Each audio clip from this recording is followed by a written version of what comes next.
Eto, sasabihin na naman ng mga DDS, walang nagawa ang ating mahal na Pangulo. Okay, yan na naman sasabihin nila. Yan ang laging sigaw nila. Eto ang tanong ko sa inyo, mga DDS na kulangot. Ano bang nagawa ni Sara Duterte nyo? In the real talk, ano ang proyektong nagawa ni Sara Duterte sa kanyang pondo? Libro? Na confidential? Confidential na libro? Questionable na libro. Ito ang totoo, mga kababayan. Isa sa mga proyekto ng ating gobyerno, kakibat po ang PCSO, nag-turn over po ng 10 PTVs healthcare boost ni PBBM.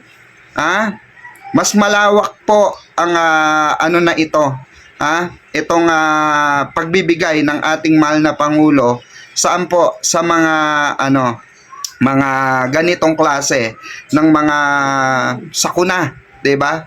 Yung mga ganitong klase ng healthcare boost, okay? Ay isa pong isang pagpapatunay ito na ang adhikain ng ating mahal na Pangulo na si PBBM ay safetyness. Okay, agarang action, agarang pag-provide ng gobyerno sa mga kababayan natin na nangangailangan ng tulong, especially sa kalusugan, mga kababayan, sa mga sakuna, yung mga emergency na pangangailangan, 'di ba? Diyan po, dahil po diyan sa healthcare boost na yan ni PBBM, mas lumalawak po ang kakayanan nating mga Pilipino na na humingi ng saklolo sa ating pamahalaan, sa ating gobyerno.